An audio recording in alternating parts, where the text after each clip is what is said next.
Le Sénégal, le Maroc, le Nigeria et l'Égypte ont validé leur billet pour les demi-finales de la Coupe d'Afrique des Nations 2025. Ces 4 sélections se sont imposées les 9 et 10 janvier dernier à l'issue de quarts de finale particulièrement disputés, confirmant ainsi leur statut de prétendante au sacre continental. Au-delà des résultats, ces confrontations ont livré de précieux enseignements sur l'état de forme et les ambitions des équipes encore en lice. Pour en décrypter les temps forts, nous avons rencontré Arafat Amrouni, journaliste sportif tunisien. Il revient d'abord sur l'opposition entre le Cameroun et le Maroc. C'est toujours dur déjà de jouer face à l'équipe qui organise la CAN. Malgré que le Cameroun a les traditions d'éliminer les pays hôtes. Mais bon, le Maroc, il a montré une nouvelle facette par rapport aux 4 premiers matchs. Donc même pour le public marocain, ils étaient un peu agréablement surpris par rapport au niveau de jeu, par rapport au jeu offensif qu'optait leur coach Walid Regragui.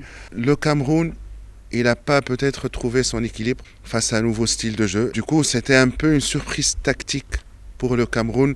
Une équipe qui s'est préparée un mois en arrière, face à une équipe qui se prépare depuis 5 ans, une équipe demi-finaliste de Coupe du Monde.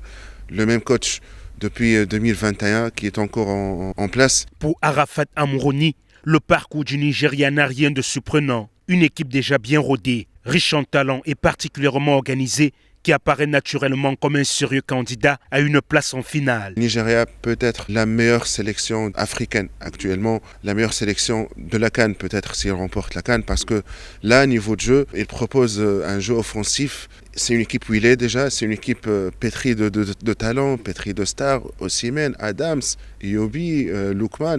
Il y a plein de stars dans cette équipe du Nigeria. C'est une équipe qui fait peur à n'importe quelle équipe.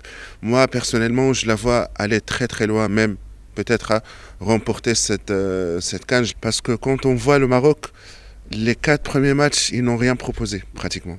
Ils ont gagné des matchs, d'accord, mais ils n'ont pas proposé grand-chose. Le match du Cameroun, c'est peut-être le déclic pour eux. Mais après, là, vous avez le Nigeria, c'est la montée en crescendo, comme on dit. C'est la montée en rythme. L'Égypte, de son côté, a arraché sa qualification face à la Côte d'Ivoire. Souvent présentée comme un outsider, la sélection égyptienne parvient pourtant, CAN après CAN, à déjouer les pronostics et à surprendre ses adversaires. Une tradition qui se perpétue depuis au moins 3 éditions. L'Égypte, c'est toujours comme ça. C'est toujours l'équipe qui n'est pas favorite. Il y a toujours des problèmes avec la fédération.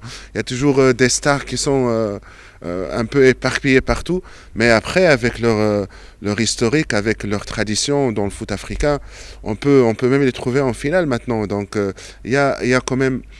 L'Égypte partage avec le Cameroun aussi. Ils partagent le savoir-faire dans ces compétitions africaines. Je ne suis pas surpris du tout de voir l'Égypte aller en demi-finale. Comme le Sénégal, notre interlocuteur estime que la compétition débute véritablement à ce stade. Les Lions de la Teranga ayant jusque-là affronté des adversaires jugés relativement modestes. Les prochaines rencontres s'annoncent comme un véritable test de maturité et d'ambition. Je pense que la CAN du Sénégal va commencer face à l'Égypte. Et là, peut-être, c'est là où on va voir la vraie facette du Sénégal, s'ils sont prêts ou pas, si c'est la continuité justement de la génération 2022, 2021 et tout. C'est là où on va voir le Sénégal. L'Égypte avec ses traditions, le Sénégal avec les talents qu'elle a. Donc on va voir ce que ça donne. Place désormais aux demi-finales de cette Coupe d'Afrique des Nations 2025. Les affiches sont programmées pour mercredi. Sénégal-Égypte à 18h, suivi de Nigeria-Maroc à 21h, heure du Cameroun.